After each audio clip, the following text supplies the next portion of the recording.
Hello welcome in A case study. तो आज इस वीडियो में हम क्लास 8th का जो चैप्टर नंबर 1 है रेशनल नंबर, इसके एनसीईआरटी एग्जाम्पल देखने वाले हैं। जैसे कि मैंने आपको पिछली वीडियो में बताया था कि क्लास 8th का जो नया वाला सेशन है, क्योंकि आप क्लास 7 पास कर चुके हो, ठीक है, रिजल्ट आने वाला होगा या फिर ज़्यादातर बच्चों का आ गया होगा, तो अभी ये अच्छा टाइम है कि आप क्लास 8th की तैयारियाँ शुरू कर दें, ठीक है। और मैं शुरू से एंड तक आपके साथ रहूँगा, मतलब सारे चैप्टर में आपको बहुत ही अच्छे से पढ़ाने वाला हूँ यहाँ पे। तो चलिए आज इस वीडियो में हम क्या देखेंगे, एनसीईआरटी एग्जाम्पल्स, ठीक है। और इस चैप्टर का जो बेसिक है वो मैं आपको पिछली वीडियो में बहुत अच्छे से समझा चुका हूँ। इसके अलावा अगर आप क्लास 8th की मैथ बिल्कुल डीप लेवल पे पढ़ना चाहते हैं, बहुत ही बेहतरीन तरीके से बेसिक टू एडवांस, तो आप डाउनलोड कर सकते हैं एक स्टडी ऐप। यहाँ पे आपको कॉन्सेप्ट बूस्टर कोर्स मिल जाएगा क्लास 8 मैथ्स के लिए, ठीक है। इस कोर्स में एनसीईआरटी के जितने भी टॉपिक्स हैं सबको बहुत ही बेहतरीन तरीके से कवर किया गया है। साथ में आपको चैप्टर वाइज इंपॉर्टेंट क्वेश्चंस की वीडियो भी मिल जाएंगी, और जितनी भी चीज़ें हैं जो भी, अगर आपको मान लो बिल्कुल ही बेसिक से समझनी क्लास 8 की मैथ्स, तो बिल्कुल बेसिक से एडवांस तक मैंने इसमें पढ़ाया हुआ है सब कुछ, ठीक है। तो चलिए शुरुआत करते हैं अब एग्जाम्पल की।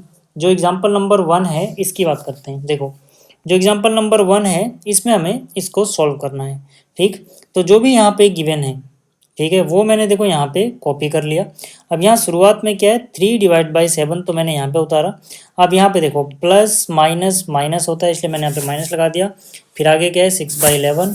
इसी तरह से यहाँ पे प्लस माइनस माइनस होता है, और आगे यहाँ पे क्या है, 8/21, और फिर है प्लस 5/22, ठीक है। अब देखो यार, ऐसे क्वेश्चन में हम क्या करेंगे, या तो यहाँ पे प्लस है या माइनस है, तो मतलब जो भी डिनोमिनेटर है इनका एलसीएम लेना है आपको, ठीक है। तो 7, 11, 21 और 22 के एलसीएम का देखो ये रफ वर्क करके मैंने दिखा रखा है। सबसे पहले हम 2 से चेक करते हैं, ठीक है। तो 2 के पहाड़े में 7 नहीं आता, 11 नहीं आता, 21 भी नहीं आता, लेकिन 22 आता है। कितनी बार पे, 11 बार पे। 2 का पहाड़ा 11 बार पढ़ोगे 22 आ जाएगा। फिर इनमें से कोई भी, ठीक है, 2 के टेबल में नहीं आएगा। 2 के बाद हम चेक करते हैं 3 से, याद रखना पहले 2 से देखा जाता है। अगर 2 से नहीं होता तो 3 से, 3 से नहीं होता तो 5 से, 5 से नहीं होता तो 7 से, नहीं होता तो 11 से, इस तरह से, मतलब अभाज्य संख्याओं से हम, ठीक है ना, यहाँ पे डिवाइड करते हैं। तो यहाँ से 3 के पहाड़े में 21 आ जाएगा। 3 का पहाड़ा 7 बार पढ़ोगे 21 हो जाएगा, ठीक है। बाकी जो चीज़ें टेबल में नहीं आ रही है 3 के, वो ऐसे लिख दो। फिर 7 के टेबल में 7 1 जा 7 हो गया, 7 1 जा 7 हो गया, ठीक है। 11 नहीं आता, इसको ऐसे उतार दोगे। फिर 11 के पहाड़े में 11 1 जा 11 1 जा, बाकी 1 उतार दो, ठीक है। जब यहाँ पे हर जगह 1 बचता है तो एलसीएम क्या होता है, एलसीएम होता है इन सभी का प्रोडक्ट, ठीक है। यानी कि 2 × 3 × 7 × 11, इन सभी को मल्टीप्लाई करोगे तो इन सभी को मल्टीप्लाई करके आएगा 462, ठीक है ना। यहाँ पे देखो 2 3 6, 6 गुणा में 7 करोगे 42, 42 को किससे गुणा करना है, 11 से। तो 11 गुणा में 2 22, हासिल गया 2, 11 चौक 44 और 2 46, यानी कि 462। तो यहाँ से आप देख सकते हो एलसीएम कितना आया, 462। अब एक पते की बात बताता हूँ आपको। देखो, जैसे यहाँ पे 1 2 3 इन चारों का एलसीएम लिया, ठीक है। अगर मैं यहाँ से 7 और 11 हटा दूँ, सिर्फ 21 और 22 का एलसीएम लूँ, तब भी सेम आंसर आएगा। क्यों आएगा, देखो जब छोटे वाले के टेबल में बड़ा वाला नंबर आए, जैसे 7 के पहाड़े में 21 आ रहा है और 11 के पहाड़े में 22 आ रहा है, तो आप ये छोटे वाले नंबर हटा दो, सिर्फ इनका ही एलसीएम निकालो, तब भी सेम आंसर आता है। चाहे आप करके देख लेना, ठीक है। अच्छा, जब हमने एलसीएम निकाल लिया, ठीक है, तो उसको ऐसे नीचे लिख देते हैं। फिर क्या करते हैं, फिर इसका टेबल पढ़ते हैं कि इसमें कितनी बार जाएगा, ठीक है। मतलब 7 से अगर इसको डिवाइड करें तो कितना आएगा, या फिर आप ऐसे भी समझ सकते हो, ठीक है। तो अगर देखो छोटा नंबर होता तो हम डायरेक्ट पता लगा लेते, बट अब क्योंकि इसका टेबल पढ़ने के लिए आपको, अगर आप क्लास 8 में हो तो रफली डिवाइड करो, या फिर थोड़ा टाइम लगेगा अगर आप मेंटली कैलकुलेट करोगे तो उससे अच्छा क्या है कि देखो ध्यान से देखना, जो मैं आपको ट्रिक बताने वाला हूँ अभी, कि आप इसका टेबल अगर इसमें नहीं पढ़ना चाहते हो, तो जो आपने यहाँ पर, ठीक है ना, ये फैक्टर्स निकाले हैं, इसमें से देखो नीचे क्या है 7, इसमें से 7 हटा दो, मतलब यहाँ से 7 हटा दो, बाकी सबको मल्टीप्लाई कर लो। तो 3 गुणा में 2 करोगे 6 हो जाएगा, 6 गुणा में 11 66 होता है। तो मतलब क्या है कि 7 का पहाड़ा इसमें 66 बार जाएगा, चाहे आप करके देख लेना डिवाइड, ठीक है। अभी 66 को किससे गुणा करना है, 3 से, क्योंकि जितनी बार टेबल जाता है उसको ऊपर गुणा करते हैं। तो 3 गुणा में 6 करोगे, 3 6 18 का 8 हुआ, हासिल गया 1, 3 गुणा 6 18 और 1 19, यानी कि कितना आ जाएगा 198। ऐसे ही देखो, फिर देखते हैं हम इसका पहाड़ा इसमें कितनी बार जा रहा है। तो या तो आप इसको रफली डिवाइड करो, या फिर आप क्या करो, यहाँ पे 11 है ना, तो यहाँ से 11 हटा दो, बाकी जो बच गया उनको गुणा कर लो। तो यहाँ पे 3 दूनी 6, 6 गुणा में 7 करोगे 6 7 42, यानी इसका पहाड़ा इसमें 42 बार जाएगा, ठीक है। कितनी बार जाएगा, 42 बार, यानी कि 6 को 42 से गुणा कर लोगे, ठीक है। तो 6 गुणा में 2, 6 दूनी 12, तो 12 का 2 हो गया, हासिल किया एक 6 चौक 24 और एक 25 यानी 252 हो जाएगा। इसी तरह से 21 का पहाड़ा इसमें कितनी बार जाएगा, या तो आप पहाड़ा पढ़ो या फिर यहाँ से 21 हटा दो। अब जैसे यहाँ पे 7 था, हमने 7 डायरेक्ट देख लिया, 11 था 11 डायरेक्ट दिखाई दे रहा था, लेकिन 21 नहीं दिख रहा ना डायरेक्ट। लेकिन सोचो किन दोनों को मिला के 21 बनेगा, 3 गुणा 7 21 होता है, तो इनको हटा दो। बाकी क्या बच गया, 11 गुणा में 2 यानी 22, यानी 21 का पहाड़ा इसमें 22 बार जाएगा। मतलब 22 को 8 से गुणा कर लो, ठीक है, क्योंकि पहाड़ा 22 बार जाएगा। 22 गुणा में 8 करोगे 176 हो जाएगा। ऐसे 22 का पहाड़ा इसमें करोगे तो 21 बार जाएगा, 21 को 5 से गुणा करोगे 105 हो जाएगा। ठीक है, अब देखो जो ये प्लस वाले हैं, यानी कि 198 के पहले कोई निशान नहीं है तो प्लस समझो, और 105 के पहले प्लस, इन दोनों के निशान एक जैसे, इनको जोड़ लो, इन दोनों को जोड़ोगे 303 आ जाएगा प्लस का। ऐसे ये जो माइनस वाले हैं, यानी कि ये और ये, इनको जोड़ लो और माइनस लगा दो। ठीक है, तो इनको जोड़ोगे तो कितना हो जाएगा 425। ठीक है, 6 और 2 8, 7 और 5 12 का 2 हासिल 1 और 2 3 और 1 4। ठीक, अब देखो इसके आगे निशान माइनस का है और ये आगे निशान प्लस का है। जब निशान अलग अलग हो तो घटाते हैं। ठीक है, तो घटाओगे कैसे, 8 में से 3 गया 5, ठीक है, 2 में से 0 गया 2, 4 में से 3 गया 1, किस में से घटाया है, इसमें से, तो इसके आगे वाला निशान लगा दो। ठीक है, और नीचे जो भी है वो लगा दो। तो ये हो गया हमारा सवाल। ठीक, तो ये था उदाहरण 1। अब बात कर लेते हैं उदाहरण 2 की। उदाहरण 2 में हमें ये फाइंड आउट करना है। ठीक है, तो यहाँ पर देखो, अब यहाँ पर गुणा है। जैसे पिछले सवाल में क्या था, माइनस या प्लस, तो हमने एलसीएम लिया था ना। लेकिन जब गुणा होता है तो एलसीएम नहीं लिया जाता।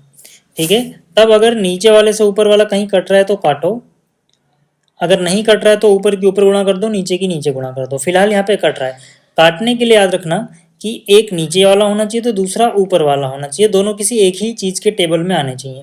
जैसे 5 के पहाड़े में 5 आता है, 5 के पहाड़े में 15 भी आता है। ठीक है, तो हम इसको 5 से काट सकते हैं, 5 एकम 5, ठीक है, और 5 तियाँ 15। ठीक है, 4 एकम 4, 4 गुणा में 4 करते हो तो आता है 16। ठीक है, इसी तरह से देखो यहाँ से 3 एकम 3, 3 तिया 9, और एक 3 से ये कट गया। एक बार जो बचा है मैं सही से उतार लेता हूँ। ठीक है, अच्छा यहाँ भी कट रहा है, 7 एकम 7, 7 दूनी 14। ठीक है, क्या क्या बचा है, देखो ऊपर बचा है 2 गुणा में 1 गुणा में 1 गुणा में 1, यानी कि इन सबको गुणा करोगे 2 एकम 2 ही रहेगा, तो ऊपर तो 2 बचा हुआ है। नीचे कितना बचा हुआ है, नीचे देखो 4 और सारे 1 हैं, तो गुणा करने के बाद 4 ही आएगा, यानी कि 4। ठीक है, अब इसको फिर से काट सकते हो, 2 एकम 2, 2 दूनी 4, कितना आ जाएगा 1/2। यही इसका फाइनल आंसर है। ठीक है, चलिए आगे चलते हैं एग्जाम्पल नंबर 3 की तरफ। एग्जाम्पल नंबर 3 में हमें इसको सॉल्व करना है। अब यहाँ पे ध्यान से देखना है, यहाँ तो गुणा है, ये दोनों चीज़ें आपस में गुणा हो रही हैं, और ये दोनों चीज़ें आपस में गुणा हो रही हैं, बीच में बेचारा फंसा हुआ है 1/14। ठीक है, तो हम क्या करेंगे, पहले जो भी था, ठीक है, इसको ऐसे ही उतार लेंगे। उसके बाद ध्यान से देखो, जो चीज़ें आपस में गुणा हो रही हैं, यानी कि ये और ये, इनमें एक चीज़ कॉमन है, 3/7 यहाँ पर भी है, -3/7 यहाँ भी -3/7 है।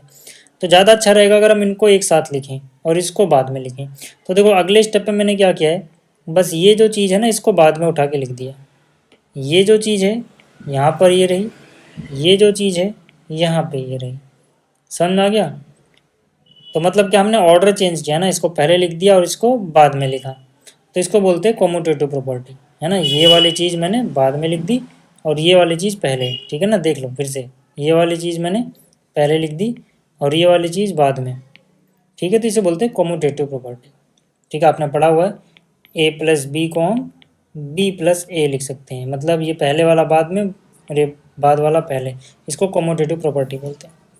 ठीक, अब जरा ध्यान से देखना, अब जो मल्टीप्लाई हो रहे हैं, यानी कि ये दोनों जो आपस में मल्टीप्लाई हैं और ये तीनों आपस में, इनमें एक जैसा क्या है, 3/7। ठीक है, तो 3/7 माइनस निशान के साथ कॉमन ले लो। ठीक है, तो इतने में से अगर आपने -3/7 हटा दिया तो क्या बचा, 2/5, उसे अंदर लिखो। और यहाँ से -3/7 हटा दिया तो क्या बचा, 3/5, ठीक है, उसे अंदर लिख दो। ठीक है, जब आप ये पूरा कॉमन ले लोगे तो 1 बचेगा ना, तो 1 इंटू में दिस, यही हो जाएगा। ठीक है, और माइनस निशान कॉमन ले चुके इसलिए प्लस लगाओगे। ठीक है, अब आ जाओ यहाँ पर, ये चीज़ अपनी जगह। ठीक है, यहाँ पे हमने डिस्ट्रीब्यूटिव प्रॉपर्टी का यूज़ किया है। ठीक है, जो आप कॉमन लेते हो या फिर इसको अंदर गुणा करोगे तो यही मिल जाएगा ना, डिस्ट्रीब्यूट हो गया। तो यहाँ से अब देखो ध्यान से, ये चीज़ अपनी जगह, अगर नीचे वाली चीज़ सेम हो यानी कि डिनोमिनेटर सेम हो तो सीधा सीधा ऐड कर दो, अगर बीच में प्लस है तो, है ना। अगर ये अलग होता तो एलसीएम एलसीएम लेने का झंझट होता, बट अगर ये सेम है नीचे तो पहले वही नंबर आएगा, फिर 3 और 2 जोड़ो जरा, क्योंकि यहाँ पे प्लस है, ठीक है। तो ये 3 यहाँ पर प्लस ये 2, 5।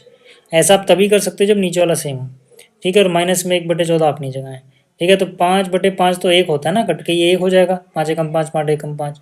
तो यानी कि इसको 1 से गुणा करोगे यही रहेगा, ठीक है ना, इसमें कोई फ़र्क नहीं पड़ेगा। और ये -1/14 अपनी जगह। अब 7 और 14 का लघुत्तम यानी कि एलसीएम लोगे 14 हो जाएगा। इसका ट्रिक सिंपल से याद रखना, अगर छोटे वाले के पहाड़े में बड़ा वाला आ रहा है तो बड़ा वाला ही एलसीएम हो जाता है, ठीक है ना। अगर 2 लोग हैं सिर्फ और छोटे वाले के टेबल में बड़ा वाला आ रहा है तो ये बड़ा वाला नंबर ही एलसीएम हो जाएगा, ठीक है। तो 7 का पहाड़ा 2 बार जाएगा, 7 दूनी 14, 2 को 3 से गुणा करोगे 2 3 6 माइनस के साथ। फिर 14 1 जा 14, एक बार टेबल गया, 1 गुणा में -1 करोगे -1 रहेगा, -1 -6 है ना, निशान एक जैसे हैं तो जोड़ोगे, -6 -1 -7 हो जाएगा, और नीचे 14 है तो 7 एकम 7, 7 दूनी 14 यानी कि 1/2, साथ में माइनस, तो -1/2, ठीक है।